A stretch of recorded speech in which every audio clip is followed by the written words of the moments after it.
কয়েকদিন আগে এই চন্দ্রমল্লিকা গাছটা নার্সারি থেকে কিনে আনার সময় একটা ডাল ভেঙে গিয়েছিল।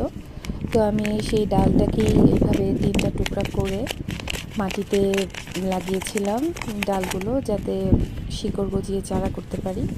তো বেশ কিছুদিনই হলো, এখন আমি বের করে দেখছি প্রত্যেকটা ডালেই শিকড় হয়েছে এবং 3টা ডাল থেকেই চারা করতে পেরেছি। আমি এখন এগুলোকে আলাদাভাবে লাগাবো, যাতে গাছগুলো আরেকটু পুষ্টি পেয়ে আরেকটু সুন্দরভাবে বেড়ে ওঠে এবং আরও অনেক ফুল দিতে পারে। সেই জন্য আমি মাটিটা রেডি করে রেখেছিলাম।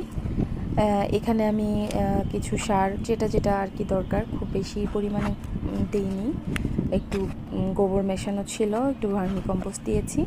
পরবর্তীতে আস্তে আস্তে গাছগুলো যখন আর একটু বড় হবে, তখন হয়তো আমি আবার চেঞ্জ করে আলাদা আলাদা টবে রিপ্লেস করব এবং আরেকটু সার মেশানো মাটি দেব।